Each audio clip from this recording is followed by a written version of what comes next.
What do you think about having a brother with special needs? It's cool.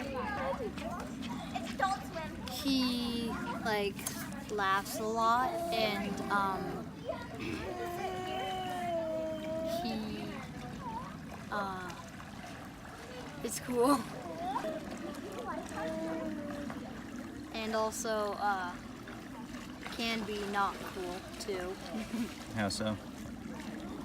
Like sometimes he screams a lot and stuff. What do you think? What do you think he screams? He's crying for. He's crying. Usually for like a different show or because he's hungry. It's good. It would be good if he could walk and stuff.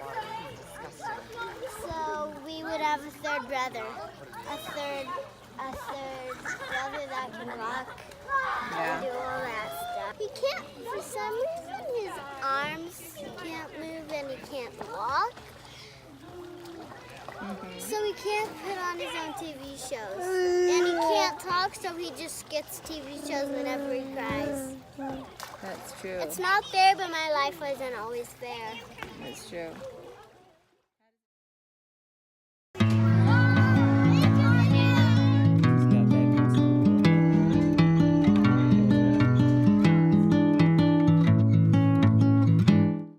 What are we doing here?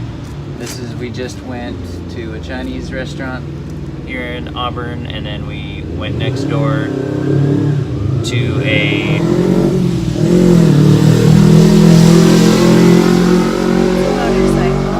Is this gonna work? Can you? I don't think so. I think it's Okay. way too loud here. There's too many cars going by. Okay. Can you guys hear us? It's not in real time, so you can't answer. They can hear us now, but Okay, we're next time good. a car goes by. We're okay. It's the last car that's gonna go by. I don't think that's true. I don't feel like that's true. Okay, so we're out again. Thanks to some awesome people. My mom, number one, she's watching Hunter. Yep. And some other friends of ours are with the other boys, and so we decided to go eat and walk around our favorite spot. We kind of noticed that a lot of our episodes have been super fun, perky, kind of easy talking, and so we wanted to get a little bit more real. Let's get to the nitty-gritty. Yeah, we wanted to get a little more real Yeah. with you guys and talk about some of the truths about special needs that we don't really like or love. And Yeah, there's in you know, as we kind of become part of the special needs community and the, you know, disabilities community, you know, sometimes there's a bit of this like vibe that goes on where it's almost like this, oh, you're obligated to look at everything as a positive. And we kind of have more of an approach of like, let's live in reality. Yeah, it's good to like be positive, but that doesn't mean you have to pretend that everything is inherently just, you know, Good. rosy and positive. yeah. And So, and there's a balance that I know we can struggle with and a lot of people struggle with, which is if you admit that something about your special needs kid is really hard, or you just flat out don't like it, or you wish it was different, it's like, well, do you accept your child? Right. Do you love your child? Or do you just wish they were different? sometimes there's this idea that like you can, like, if you don't love your child's disability, then you don't love your child. But that's like equating, okay, your child is not his or her disability. Your child is not like that. Is not the sum of who your child is. It's obviously a major part of their lives, but that doesn't mean you have to like that part of their lives. That doesn't mean you have to like that part of them. Right. And that's okay. So we want to just come right out and say it's not great. It's a huge hassle. It can be heartbreaking at times to watch our other boys do things that we know just for his sake Hunter's not going to be able to do, and then for our sake selfishly he's not going to be able to do. We're not going to get to watch him do that. And there's a lot of things that are like that, and I feel like it's really, really healthy to come right out and admit it. Admit that the things that are terrible are terrible. Like, the things that are hard, the things that are terrible, and you don't want to be in denial about that. Yeah, it's important to just let yourself feel things. Like, let yourself feel the sadness when there's sadness, and that's something we both... I think both the two of us, we kind of have different personalities, so we kind of deal with it in different ways. Yeah. I'd say you kind of tend to, you deal with it more kind of in the moment, and like if you're feeling something, you let it out. For me, I'm more of a processor, so I feel it, and my tendency is to internalize and kind of, wait for it to come out later. And so it's kind of, for you, you'll like feel the emotion and kind of move past it. For me, I'll like kind of feel it and it'll bubble a little bit, and then maybe later it'll kind of come out. Early on with Hunter, that came out a few times where like just kind of randomly, like at midnight, I think he was like 3 at the time, and I just like broke down, and like I had to like process it through like writing about it and just kind of getting it on paper, and like that's how I had to process it. And so we both deal with it in different ways, but I think it's really important that you do feel whatever it is you're feeling, because otherwise it's not healthy to live in denial. And so and it's not healthy to live feeling like you have to feel guilty about the feelings that you have, because the community of special needs families, we all get it because we're right there with you. And everyone else kind of in a way gets it too, because they can't imagine how you're possibly living this life. And so as a special needs family, this place is hopping. There is just a lot of action down here in downtown Auburn on a Monday of all things. Anyways, what I was saying is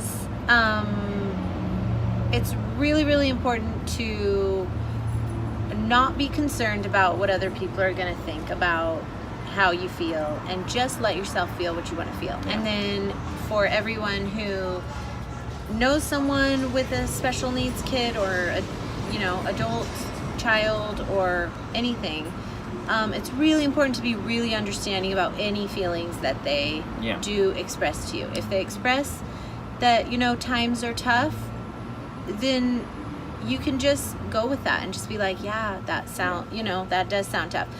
Not like, which this often happens to me. I make myself feel guilty because I will think, okay, well, at least my child, can see, like, at least he has vision. He can look at us and notice us and recognize us. And so then I go, well, I shouldn't feel like, this is really hard because the mom over here with a child who's blind, like, that's way harder. And so that kind of guilt, you just can't, that's really, really bad. But I think that, like, that perspective is important, but it shouldn't come, like, you shouldn't feel guilty for having the sadness. I think it's important to have the sadness and then also realize, okay, what do I have that I can be grateful for, and put it in perspective and like that. But there shouldn't be any guilt in, like, it is a bummer. I wish my son could walk and talk. I think any parent would wish that on their kid, is that they could walk and talk. There's no guilt, there's just understanding, because someone who has a disabled child that isn't, as disabled as my child, it's still the most disabled child that they've ever had. So it's still, no matter what level it is, it's still the most extreme thing each individual person has had to deal with. So it's just as meaningful whether it's a huge disability or, what we would consider a small one. Just because someone else has it worse doesn't mean that it's still not rough. Right. And that's okay. It's okay to acknowledge that, I think. Yeah. So I've had on different groups and stuff, and on different occasions I've had people say that, you know, even if they were granted like a genie wish, they would never change anything about their disabled child. And I'm kind of like, even if your child isn't disabled, I'm sure there's something you would change about them. You know, and nobody's perfect. Well, every kid, like even our normal kids, like I'm like, I wouldn't mind if he was a little more, yeah, but you know, balanced in this area. If I didn't have a disabled child, I'd just wish for tons of money. Yeah, oh, that's true. Oh, but for to sure. me, I view it even as with the a opposite disabled child, I might way. just ask for tons of money. It's not that I want Hunter to change. It's that I want that for him. If a genie came down and said, you have one wish, I would say, I wish that Hunter could have the same experiences that other people get that he misses out on for him. And so, and it's not mutually exclusive. It doesn't mean I don't appreciate him for who he is and love him for who he is and love him no matter what he can do.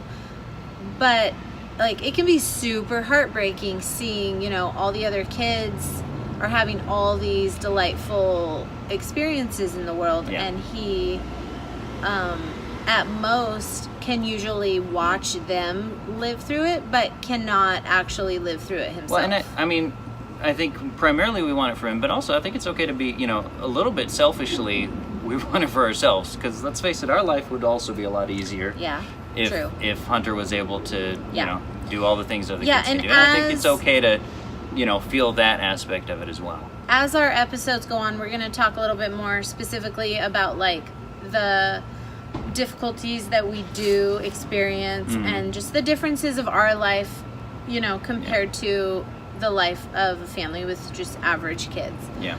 Because I think it's important, if you don't know anyone with a special needs kid, you kind of just don't know what life is like. And I have a lot of people ask, and so that's kind of what we want to do too.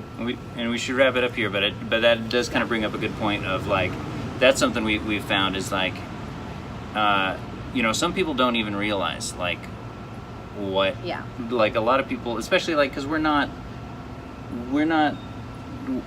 don't generally, you know, we don't complain a lot about Hunter, because we do love him. He's a sweet boy, and there's a lot that we do appreciate, and focusing on things that are positive are good. But sometimes that does come at the cost of people not always realizing, no, it is really challenging. Like we've had interactions with people who are like, oh, you guys seem so chill, and like it's all no big deal, and it's like it becomes the new normal. So we, you know, life throws stuff at you, and you just adjust to it. Well, that's why I wanted to make sure that with these episodes, it wasn't us just presenting like, you know, everything's going so great, we have all this advice. Like, we also want to present our real selves, which is we really struggle sometimes. We really struggle emotionally sometimes. Kind of by the grace of God, I suppose, it's usually one of us or the other one, so that one of us is a little bit stable to kind of help the other one. Balance each other out a bit. Yeah, but we don't want to give an image that like we have this all figured out and we're all together and we're just like, oh, let us tell you all about it. Like we have struggles, we have bad days where it's hard, and that's okay. We don't, you know, we don't hold that against ourselves, and we don't want anyone else to feel like they have to hold that against themselves. So that's about it, all the time we have for today. If you are interested, I did the thing that I wrote on that when I was having that bummer. It's posted in a blog somewhere, so I'll put a link to it along with this video. And there's a song I wrote too, so if you want to see that, I'll share that as well. I'm sure they'll want the song. I'm sure they will. All right, guys, see ya.